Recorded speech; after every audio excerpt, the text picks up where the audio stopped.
परम पिता परमेश्वर दया के सागर, कृपा के सागर, समस्त सृष्टि के संचालक श्री कृष्ण कन्हैया लाल एवं उनके वामांग में विराजमान रहने वाले जगत की पालनहारी का अम्बा परम्बा माता जगदम्बा, वृषभान सुता कीर्तिदा प्यारी ब्रज की दुलारी श्री राधा रानी सरकार, आप दोनों के चरणों में इस दास का सर्वप्रथम व कोटि कोटि प्रणाम एवं इस प्रांगण में विराजमान समस्त भक्त परिकर आप सभी को भी इस दास का जय जय श्री राधे एवं अत्र तत्र जहाँ भी विराजमान हमारे समस्त VND सेवा संस्थान के कार्यकर्ता गण, संकेतज्ञ, साउंड ऑपरेटर, यूट्यूब ऑपरेटर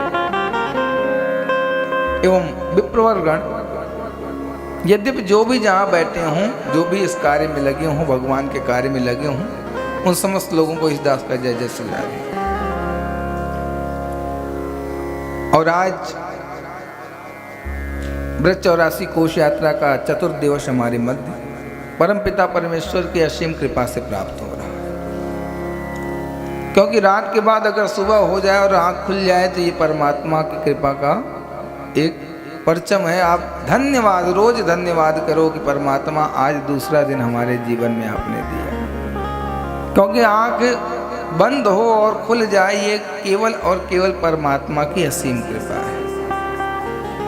वरना महाराज पता नहीं कितने आंख बंद करते हैं और महाराज बंद ही करे रह जाते हैं। तो अगर हमारा अगला दिन आ रहा है तो ये परमात्मा की असीम कृपा है। और आप भाग्यशाली नहीं, अहोभाग्यशाली। नित्य प्रतिदिन कहने का तात्पर्य वही है, देवी देवता हमारे मध्य बैठे हुए हैं, तो ज़्यादा विशेष बताने की आवश्यकता नहीं। तो सभी देवी देवताओं के लिए एक बार पुनः इस दास की तरफ से सहृदय स्वागत एवं अभिनंदन, और आपसे निवेदन कि अपने लिए जोरदार तालियां बजाओ कि आप परमात्मा के कृपा पात्र हैं। देखो चक्कर ये है, मैं अकेले भी बजा दूं लेकिन आप तक आवाज़ पहुंचेगी नहीं, तो सम्मान तो हमें करना है लेकिन महाराज अकेले कर नहीं पाएंगे, इसलिए आप लोगों का सहयोग अति आवश्यक है। दूसरों के लिए ताली तो सब बजाते हैं महाराज, अपने लिए तालियाँ बहुत कम लोग बजाते हैं, तो इसलिए बजाते बजाते दूसरों में महाराज हाथ दर्द करने लग जाते हैं, लेकिन अपने में कम से कम जितने प्रेम से मन से बजा सको, क्योंकि अपना स्वागत हमें आपको स्वयं करना है। यहाँ हमारे लिए तालियां बजाने वाला कोई नहीं है, केवल बजवाने वाले हैं। लेकिन महाराज परमात्मा कृपा से अपने लिए तालियां अवश्य बजानी चाहिए, क्योंकि हर व्यक्ति विशेष है। केवल स्थान विशेष के महत्व के कारण हमें दूसरों के लिए तालियां बजानी पड़ती हैं, लेकिन वही स्थान अगर बदल जाए तो हमारे लिए भी तालियां कहीं न कहीं बजती ही हैं। तो इसलिए महाराज हर व्यक्ति विशेष हैं, हर व्यक्ति में कुछ न कुछ दुर्गुण होंगे, कुछ न कुछ गुण होंगे। देखो कोई भी व्यक्ति हो, बहुत बड़ा अगर चांडाल भी है, चोर भी है, तो उसके अंदर एक गुण ऐसा होगा जिसके कारण लोग उसको याद करते हैं। एक न एक गुण परमात्मा उसके अंदर ऐसा दे देता है जिसके कारण लोगों को मजबूर होके, विवश होके उससे राम राम श्याम श्याम बनाए रखनी पड़ती है। और कितना बड़ा ज्ञानी हो जाए, तपस्वी हो जाए, संस्कारवान हो जाए, एक न एक अवगुण उसके अंदर परमात्मा देंगे ही देंगे, वो कोई भी हो। यानी जो पंच भौतिक शरीर को प्राप्त किया है उसके अंदर कितना भी ज्ञानवान होगा, एक न एक अवगुण होगा। कुछ अप्रत्यक्ष अवगुण होते हैं, कुछ प्रत्यक्ष होते हैं। प्रत्यक्ष हमें आपको दिख जाते हैं, अप्रत्यक्ष दिख नहीं पाते। लेकिन अवगुण होगा ही होगा। अगर अवगुण नहीं होगा तो वो भगवान बन जाएगा। और तो और महाराज अवगुण होने के बाद भी लोग आजकल भगवान बनने लगे हैं, यानी स्वयं की पूजा ज़्यादा हो रही है और भगवान की पूजा पीछे हो रही है। ये केवल और केवल अभिमान के कारण होता है। को अस जग जगमा जन्माही प्रभुता पाए जाए मदना। यहाँ तुलसीदास कहते हैं, कौन ऐसा जगत में उत्पन्न हुआ है जिसने प्रभुता पाके अभिमान को ना प्राप्त किया। लेकिन आगे जब आनंद पुराण उसमें रामायण में आप अध्ययन करेंगे और पुराणों का जब अध्ययन किया जाए, ये शब्द तुलसी बाबा ने किसके लिए लिखा? हमारे लिए लिखा। लेकिन प्रभुता पाने के बाद कुछ लोग ऐसे होते हैं जिनके अंदर अभिमान नहीं आता, बल्कि और सरल हो जाते हैं। कुछ लोग ऐसे भी होते हैं। तो क्या तुलसी बाबा की बातों को झुटलाया जा सकता है? नहीं झुटलाया जा सकता। तो बस इतना समझना है, तुलसी बाबा ने किसके लिए कहा है।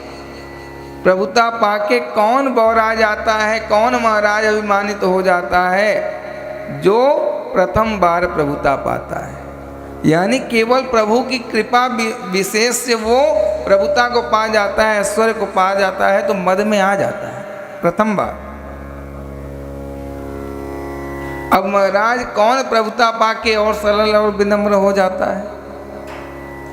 जो महाराज प्रथम बार प्रभुता पाया और परमात्मा ने देखा कि अभिमानित हुआ, तो उसका क्या किया परमात्मा ने?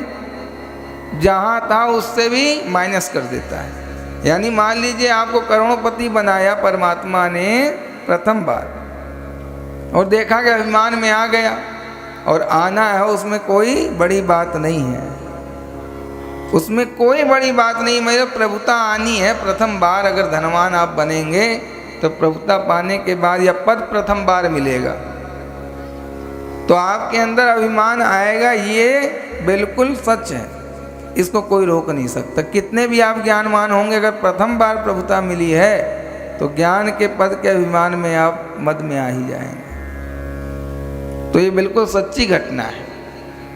और महाराज कौन पद को पा करके, ऐश्वर्य को पा करके, धन को पा करके मद में नहीं आता, बल्कि सरल और विनम्र हो जाता है? वो व्यक्ति कौन होता है? जिसका परमात्मा एक बार पैर तोड़ चुका होता है। कौन बचा के चलता है रोड पे? जो बाइक चलाते हैं, देखते हो हूँ उड़ाते हैं। ये कौन उड़ाते हैं? जिनका एक्सीडेंट नहीं हुआ होता है। जिनका एक्सीडेंट नहीं हुआ होता, वो बाइक कैसे महाराज ऐसे लग रहा है कि हेलीकॉप्टर यहीं चल रहा है। वो कौन लोग होते हैं? जिनका एक्सीडेंट एक भी बार नहीं हुआ। और जिनका एक्सीडेंट एक बार हो जाता है, कायदे से पैर टूट जाता है, वो महाराज साइड में बचा बचा के चलते हैं। बहुत प्रेम से देखते हैं चारों तरफ, कहीं ऐसा तो नहीं फिर मामला गड़बड़ हो जाए। कहने का तात्पर्य वो बेचारे बड़े बचा के चलते हैं। उनके अंदर सरलता गाड़ी चलाने में, मतलब गाड़ी पर कृपा करने की दृष्टि उनकी आ जाती है। और पहले क्या सोचते हैं महाराज, हेलीकॉप्टर हमारे ही हाथ में है। ये दशा उन बालकों की देख के हम लोग कहते तो हैं देखो कैसे पागल है, कितनी तेजी से चला रहा है। लेकिन ये विचार नहीं करते कि हम भी ऐसे ही थे। वो जो उम्र इनकी है, उस उम्र में हम भी थे, उस पड़ाव में हम भी थे, यही गलतियां हम भी करते थे। हम कैसे सुधरे? लोग कहते हैं महाराज जी इनको सुधार दो। अरे महाराज किसी को सुधारने की आवश्यकता नहीं है, स्वयं सुधरेगा, परिस्थितियां उसको सुधार देंगी। हर इंसान की परिस्थितियां ही उसको संभालती हैं। आप आज थोड़ी ना सुधरे हो महाराज, जब झटके लगे हैं, पैर टूटे हैं, परिस्थितियां विपरीत आई हैं, तब सुधरे हो। नहीं कहाँ मन लगता है परमात्मा के भजन कीर्तन में 84 कोस में महाराज। अरे समस्त सुविधाओं को छोड़ के, सुख को छोड़ के यहाँ कौन आता है? यहाँ सारे दुखिया ही आते हैं महाराज परमात्मा के पास। कोई तन से दुखी है तब आ जाए, कोई मन से दुखी है तब आएगा, कोई धन से दुखी है तब आएगा। सुखी कहाँ दर्शन देंगे? सुखी तो अपने ऐसो आराम में बंगले में महाराज आनंद लेंगे। यहाँ केवल है वो, केवल वो, चाहे हम हो चाहे आप हो, सबकी व्यवस्था वही है। जब तक ठोकर नहीं खाते, जब तक दुनिया नहीं ठुकराती, तब तक हम परमात्मा को नहीं अपनाते। और अंततोगत्वा परमात्मा हमें मिलते हैं, तब हम दुनिया को छोड़ने लग जाते हैं। सत्यता यही है, बस थोड़ी सी समझने का अंतर है। तो हम लोग कहाँ थे महाराज कि मद में आ जाता है प्राणी, तो अहंकार में वही आ जाता है जो प्रथम बार धन और पद को प्राप्त करता है। और जब अभिमान में आता है तो परमात्मा क्या करते हैं? उसका एक्सीडेंट करा देते हैं। एक्सीडेंट का मतलब करोड़ रुपए दिया है तो माइनस करोड़ कर देते हैं। पहले करोड़ दे दिया, चल बेटा करोड़पति हो गए, अब अभिमान में आ जा। उड़, थोड़ी दिन उड़ा, परमात्मा ने देखा अधिक हो गया उड़ना इसका, तब क्या करते हैं? परमात्मा ऐसी कृपा करते हैं, व्यापार में घाटा कर देते हैं। धन में घाटा कर देते हैं, घर में कलेश करवा देते हैं कि अभिमान तेरा कैसे चूर हो, क्योंकि जहाँ आता है अभिमान वहाँ से चले जाते हैं हमारे भगवान। तो जब माइनस करोड़ कर देंगे तब तो विनम्रता सरलता अपने आप आ जाएगी। जब जेब में नोट नहीं होगी तो सरलता अपने आप आ जाएगी। ये बात बिल्कुल ध्यान दो। जब आपके जेब में 2-4 लाख रुपए हो तो महाराज आपके अंदर अकड़ होगी, भले पतले दुबले होंगे लेकिन आपके सामने बड़े बड़े पहलवान भी फीके लगेंगे। आपके शब्दों में वो बुलंदी होगी, लगेगा महाराज सबसे सर्वशक्तिमान यही है। और जेब में जब एक भी रुपया नहीं हो तब देखिए हमारा स्वभाव और शब्द दोनों विनम्र हो जाते हैं। ये आपके जीवन के अनुभव की कथा मैं कह रहा हूं। और महाराज जब परमात्मा माइनस कर देते हैं उसके बाद जब देखते हैं 2-3 बार और प्रयास करता है फिर भी माइनस होता है, तो समाज से धीरे धीरे उसके अंदर से व्यवहार खराब होने लगता है, क्योंकि धन उसके पास नहीं है।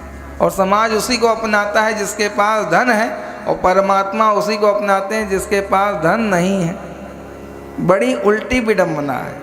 लेकिन महाराज ऐसा नहीं अपनाने के बाद देते नहीं हैं, और जब परमात्मा देते हैं तो हम रख नहीं पाते हैं। इस बात को ध्यान देना है।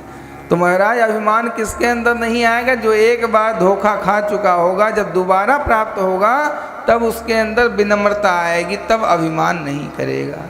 तो यानी ज्ञानी भी कहीं फंसेगा, ज्ञान के चक्कर में परमात्मा उसे उलझा देंगे और उसका अभिमान चूर्ण कर देंगे, तब जाके वो अपने ज्ञान का अभिमान नहीं कर पाएगा, ज्ञान का प्रदर्शन नहीं कर पाएगा।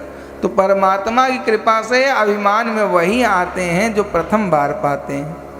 और जब परमात्मा पैर तोड़ के द्वितीय बार देता है, तृतीय बार देता है, तब उनके अंदर से अभिमान चला जाता है। बोलो भक्त वत्सल भगवान की, राधा रमण लाल की। तो आइए कथा में पूर्व नित्य प्रतिदिन की बात